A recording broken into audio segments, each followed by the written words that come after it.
Here we go, ladies and gentlemen. Welcome to a very special episode of whatever the heck this is. I don't have a title for it. I have no idea. All I know is we've done, I think Mark calls them TV Party Tonight extras. So we'll go with that, okay? Because it's rare that we have the chance to do these on the network because we have to set aside time and a couple hours at a time. It's tough to find sometimes between a couple people. And here tonight, we're going to be doing a special commentary of Indiana Jones and the Temple of Doom. And joining me this evening, my good pal, helps me out there on the Unspoken Decade and on the Source Material Comics podcast, Chris Armstrong. Are you ready, Kalima? I'm ready. All right. So, Chris, you sent me a list. All right. Yeah. You sent me a list. You said, "Hey, Mark Radlich is on a cruise, and when the cat's away, the mice shall play." So we're going to try and find some content. You had a list of stuff you wanted to do commentary wise. People are probably going like, "Why the hell aren't they starting with Raiders?" That's fine. Fair question. That is a fine, fair question right there. You have somebody that you kind of promised that commentary to. Yeah, a buddy of mine that I do a lot of live tweets on Twitter. We'll watch the movie together, me and a couple guys, and whoever else wants to join in. We've talked about doing a podcast, over and over, and so whenever we finally get that off the ground, me and him are going to do him. His name's on Twitter, he's at AJ McCready. Okay. McCready, sorry. And another guy at Marvel Zombie 616. AJ and Kyle are their names. Eventually, we're going to do one. So I told them we're going to hold off until we can do Raiders together. That's cool. I'm all right with that. Also, Temple of Doom chronologically is the first Indiana Jones adventure. Oh, whoa! You're telling me something I ain't already known. Whoa! Wait a second. It's technically a prequel, so this is the first Indiana Jones film chronologically, anyway. Oh, well then, okay. Well, the only reason I picked it is because it's my favorite. Hey, same here. I mean, well, I shouldn't say that because I really do enjoy Last Crusade a lot. This one holds that nostalgia for me because I remember when it came out, I was VCRs had just probably made their presence known in my house. We're about the mid 80s, yeah. I think. And either I got a copy of this video. I don't recall actually having the actual VHS tape. So but I remember watching it over and over and over. So that makes me think somebody probably rented it or got a hold of it. Right. And, that was me too. It was the first Indiana Jones movie I remember ever watching. I think we rented it, and my brother, yeah. off of the rental tape. Get the two VCRs together or whatever. Yeah, yep. Exactly. Yeah. So yeah, and so this holds a fond spot in my heart there because this is probably my first exposure to Indiana Jones as well. I don't recall watching Raiders before this. I don't think I went to the theaters. This came out, according to Netflix here, this came out in 1984. So I'm 6 years old at the time. I think I caught it, like I said, on VHS somehow and then was just immediately hooked. So, but either way. So what we're going to do here, like I said, we're just going to go ahead and play. We're going to watch the movie. We're going to have a fun conversation and just enjoy ourselves. So are you ready, sir? I'm ready. All right, here we go. So what we have done, folks, we have queued it up to where it says a Paramount Picture, a Gulf Plus Western Company. You see the Paramount Mountain or whatever that is, the Paramount Peak. And we're going to count them down here. And once I say play, we hit play. So here we go. 3, 2, 1, play. All right. And there we go. Now. Well, okay, so you said this is the first adventure. Chronologically, yeah. This, I'm not sure what year it takes place in. It'll pop up here shortly, but it's the 1930s. Okay, there you go. I have no idea. It's 2 or 3 years before Raiders. Okay. Something I probably should have checked on before I opened my mouth about it, but yeah, and I don't know that was necessarily common knowledge for a long time. It's something that I figured out when I got a little older. I didn't know when I was younger, and pretty unusual opening for an Indiana Jones movie. Oh yeah. Considering the Raiders was opening right in the jungle with Indiana Quest, pretty quickly, seeing a lot of gruesome stuff and the boulder chase, all that stuff. But here we start out with a big musical number with Kate Capshaw. Yeah, this is different compared to Raiders for sure. I mean, wait, what? You would walk into the theater and you're like, I'm not in the right movie here. Right. Not Indiana Jones. It's a musical.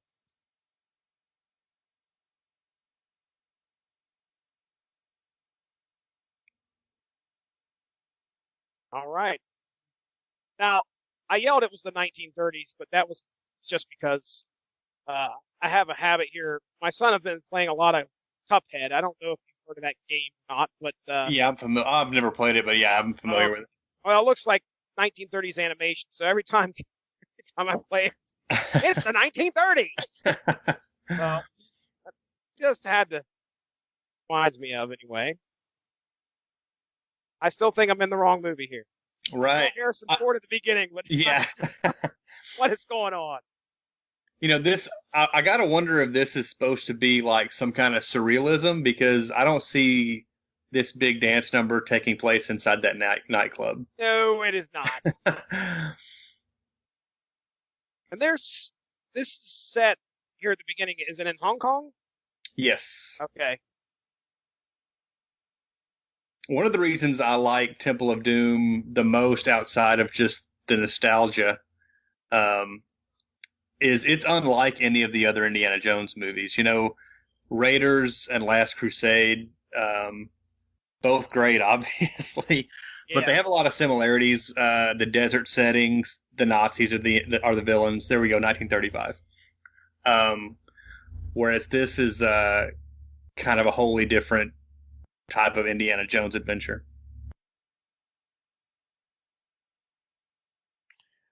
Oh boy.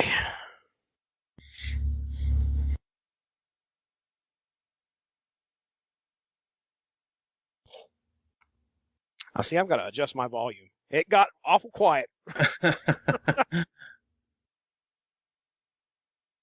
What a slick motherfucker.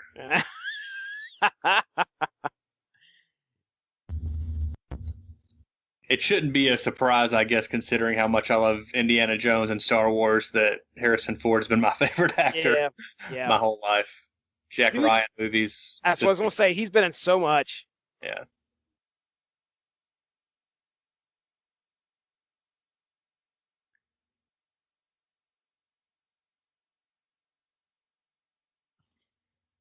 I assume that they've got Indiana dressed up like James Bond intentionally. Really? I'm not sure if you've heard the story of Lucas and Spielberg. The way I've heard it, they were on a beach talking about their upcoming projects, and Spielberg wanted to do a James Bond movie because he was a big fan of those movies, and Lucas said, "I've got something better than that," and he pitched him the idea for Indiana Jones. Oh, interesting. And so it kind of became their James Bond franchise. All right, what do we got here? Oh yeah. Yep, we need the diamonds.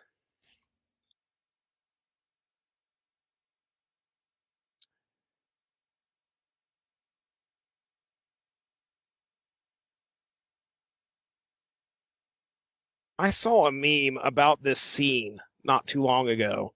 Yeah. And I wish I could remember, because they were drawing parallels to how everyone is dressed. There's something important about. Oh, don't, oh,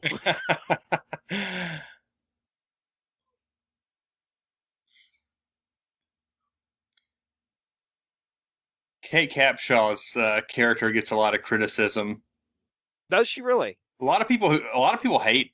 Nah, maybe hate's a strong word, but a lot of people think of this as the worst Indiana Jones movie, at least until Crystal Skull came out. Oh yeah. Well, and one of the complaints is a lot of times is Willie's character, Kate Capshaw's character Willie, that she's really annoying and I mean, Well, that's she's the over point. the top. Yeah, and, I mean, she's supposed to be annoying. You're supposed to not. Exactly. Oh, joke's on you, Indy.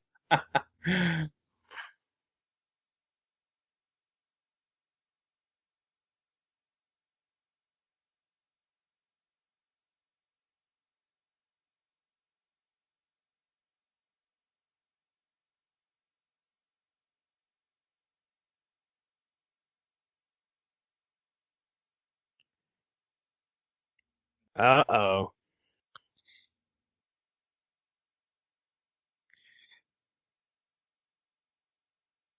Just go sticking your finger back in the drink. Don't do that.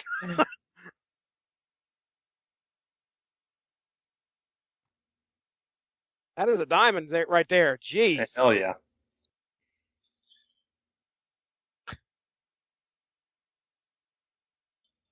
I'd say when it comes to the humor, maybe that's why I like this one the most. I mean, Sure. indie films are, they are usually rife with a good bit of humor, but I think this one is probably the funniest of them all. Uh-oh. Ah, bro got shot. Didn't feel it, I guess, but that's I all guess right. That's a pretty iconic shot to me. Is the barrel sliding back into the sleeve as the camera pans up. He gets his though. Oh yeah.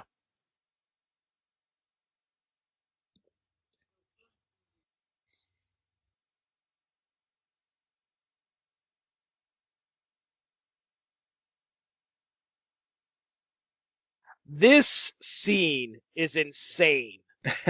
when we get to where everything is just Yeah, it's out of control. It is.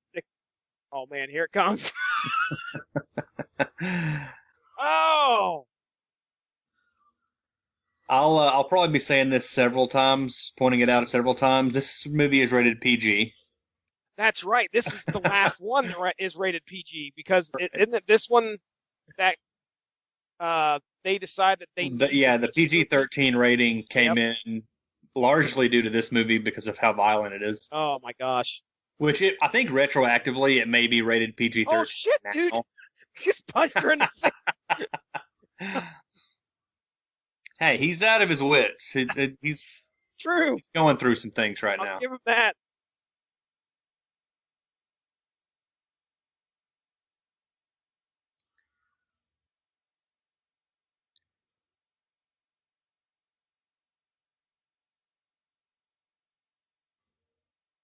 This is like a Three Stooges routine. Yes, dude. With punches.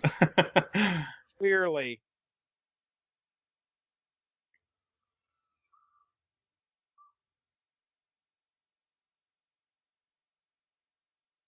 It's been a while since I watched this. I ended up, I think the last time I watched this, I had my son and daughter sit down with me. My son was like, I think 7.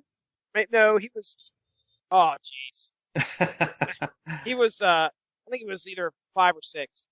And do you remember the scene in Raiders where he's fighting the German and the plane propeller comes around? Oh my goodness! I thought I blame myself for nightmares for that. Traumatizing the children. Poor kid. It's like, what happened to the guy? I'm like, oh, dude, don't make me explain it.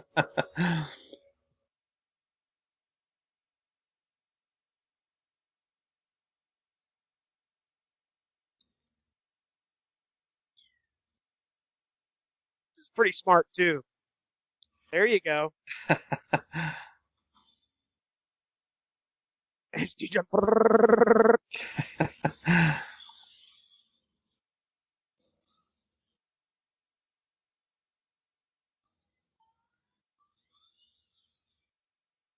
Okay, so Indy definitely knew the layout of the land because there's no way I would hope so.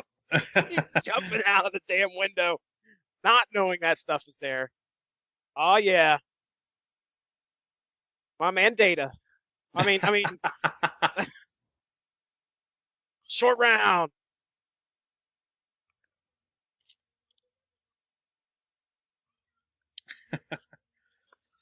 Fox. Yeah, I think Short Round has the majority of the best lines.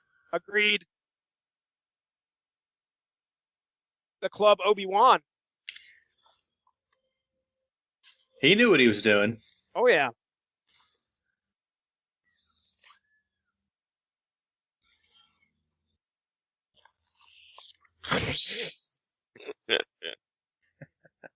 I'm not that kind of girl. Getting fresh.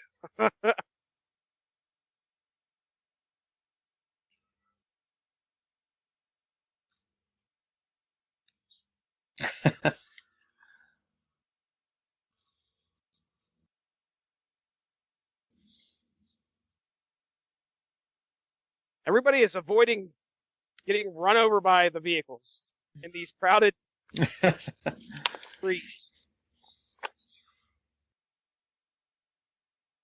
Uh-oh.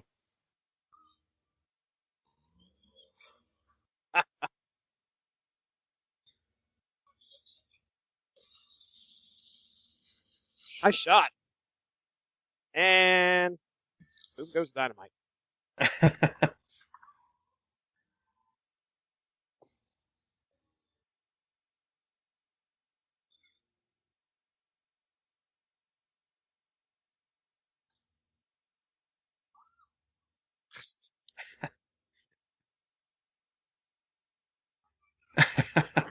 She screws up everything for him. Everything throughout this movie. Yeah, he probably should have left her at the airport. But... Yeah, just like,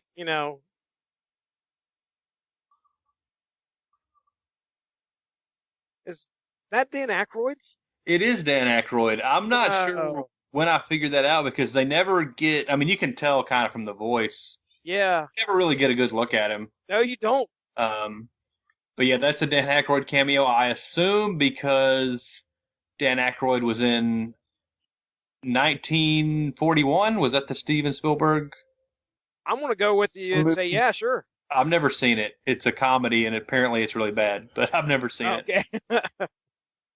It was Dan Aykroyd and John Belushi. So Indy just happened to hop on one plane owned by Lau.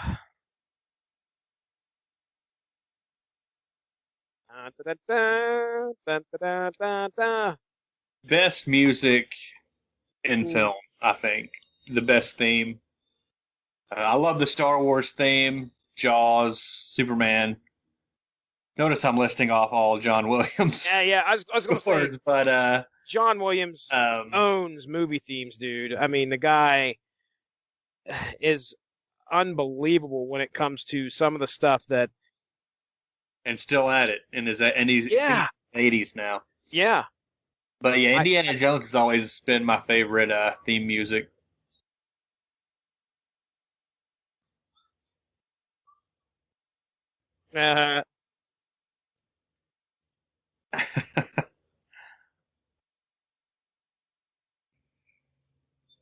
All right. Is this where we get the map? There's a Great Wall of China. So. All right. There we go. Signature map of them flying across the continents. I believe an early draft of the script had Indy. Maybe that chase in the streets of Hong Kong took place on the Great Wall of China. Something to do with the Great Wall of China. No. Don't know if it would have worked that well. Or been a filming nightmare, one or the other. Yep. Oh, the plan has been. They're in trouble.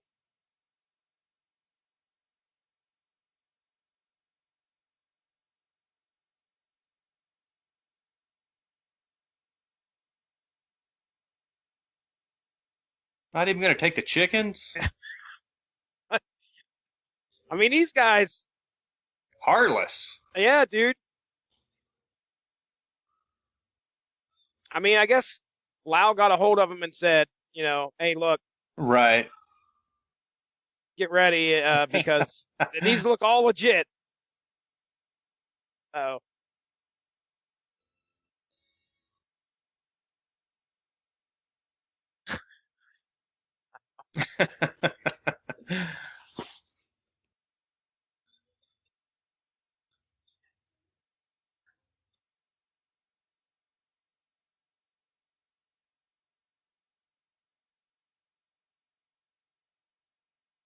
Oh boy.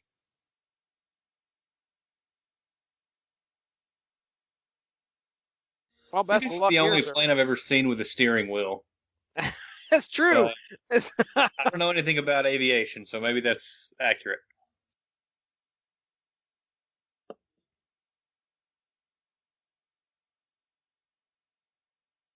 Oh, there. Oh, yeah, the red light's on. There's trouble now. I know that feeling. Jeez.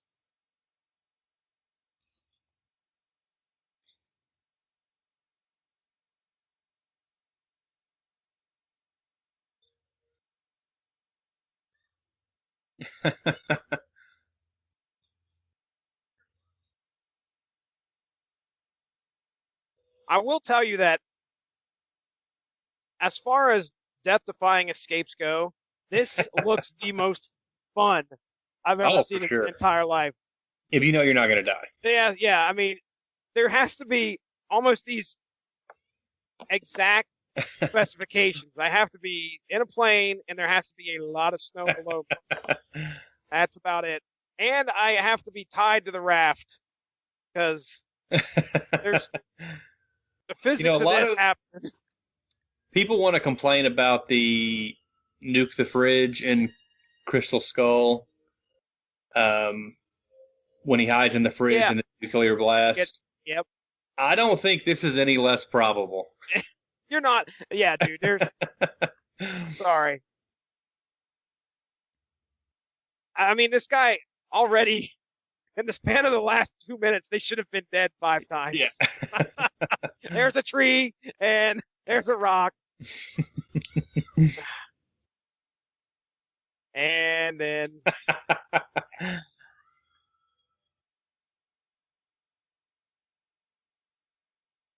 What balance on the raft? dude, there's yeah. I mean, there's no explanation to why not. Short round didn't just come tumbling out of there. We lost short round. Kate Capshaw, what else has she been in? I mean, I haven't I heard her don't name. think she's been in anything since like the mid '80s. I know I've seen her in other stuff, but off the top of my head, I can't think of Well, anything. I'm going to look here. Let's take a look. Kate, Kathleen Capshaw Spielberg. So, let's take a look here and see TV shows. I think she was in Space Camp. No.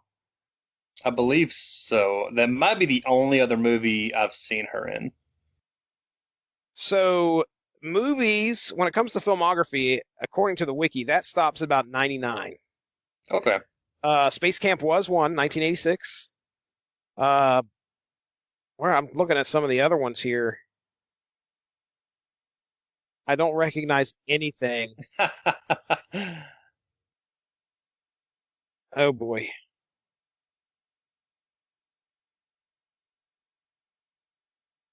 He's the good guy. Yeah, he looks pretty ominous.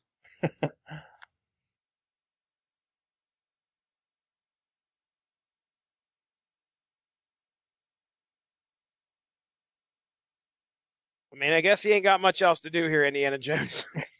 You might as well just go ahead and Yeah, just follow him. follow this guy.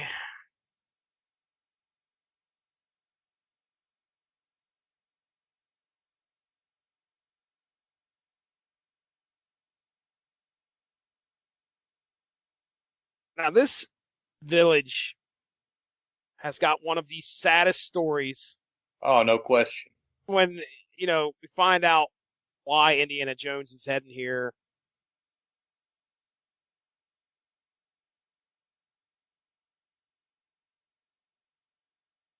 Everybody comes out.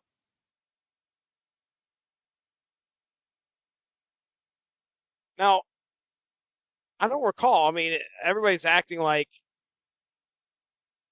he's their savior or something. Did they mention like some kind of prophecy or anything? They don't, do they? It's just kind of strange. Obviously, maybe it's just the fact that okay, we can finally get some help. Still with me? Yeah, I'm here. Okay, cool.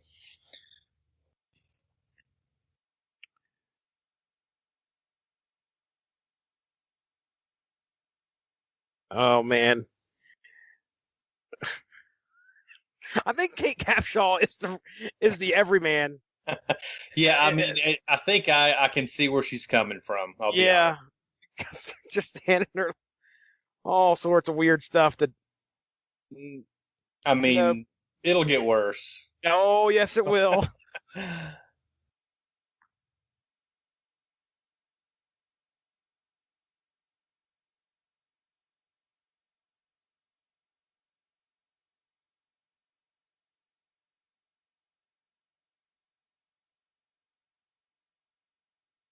Eat it.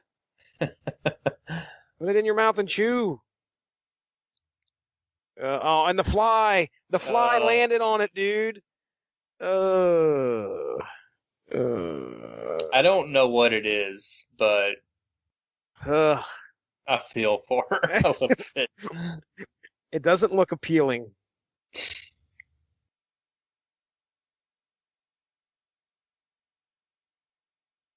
I gotta turn this up a little bit.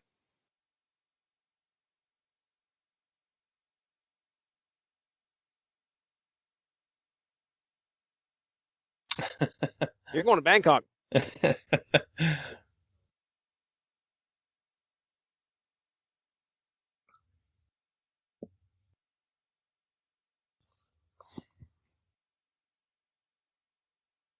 Oh,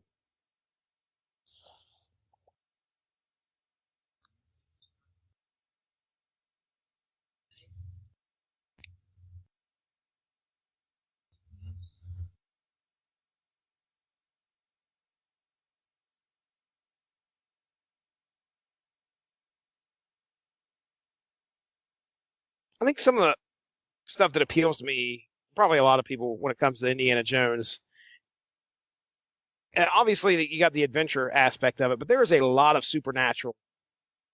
Yeah, especially I mean, I guess in all of them. Raiders, I mean, you're dealing with biblical shit in that. Right. And in this one, there is definitely some supernatural shit going on.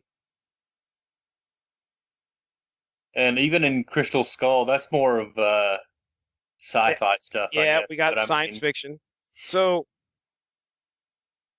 and of course, Last Crusade, we jump back to yeah, the biblical again, right. practically.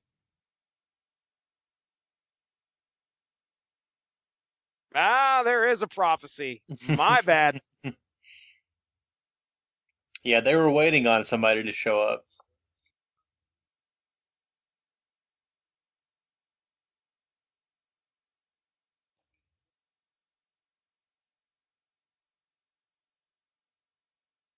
Bring, bring back.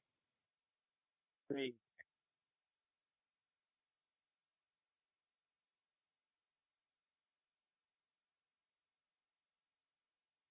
Well, I'd be pissed if they did.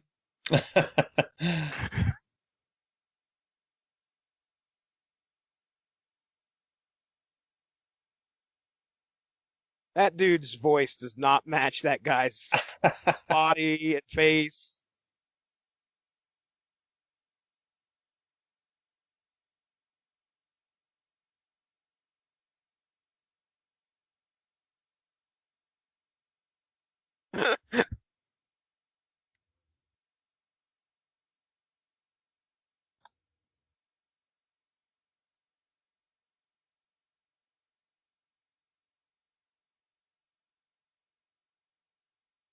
Well, let me tell you something.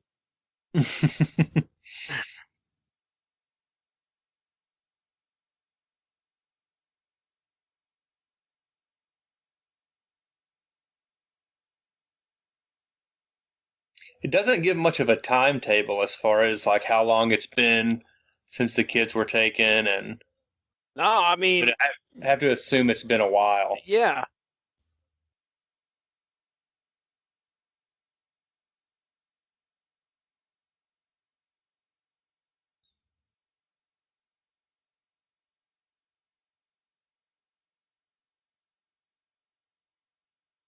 children. Yep. A sad story right there. So, Guess he's going to Bangkok. oh, yes, sir. Now, it's not Bangkok, obviously. It's Pang, P with a P? I think it's with a K. Or Oh. P, yeah, Pankot, I think, is Pankot. Got it.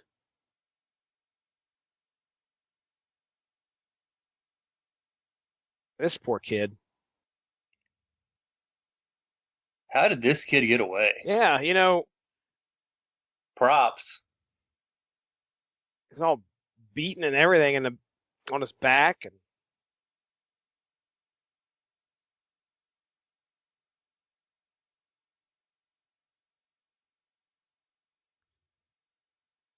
what is that? Oh.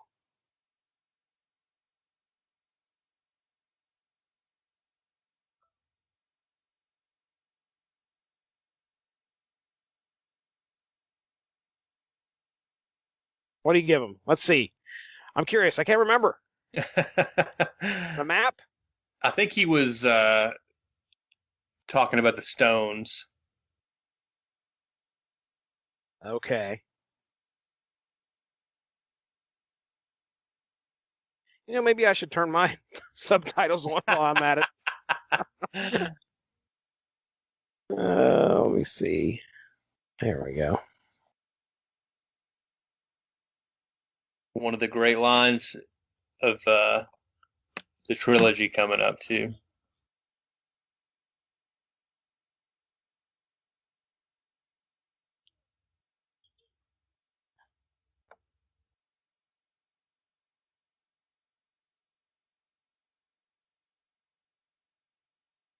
Not for nothing, but if I'm Indiana Jones, I'm leaving Short Round and Willie there while I go. Oh, definitely Willie. There's no way. No way. Fortune and glory. Well, I heard a horrible podcast. Okay, do you know? Have you ever heard of Stuff You Should Know? I think so. Okay, all right. Well, they do a podcast. They do it's NPR related. Yeah, I've never listened to it, but yeah. Okay. Well, they do a whole wide range of these guys. You ever rode an elephant before, lady? Jeez. Anyway, they do a whole round of subjects, just about anything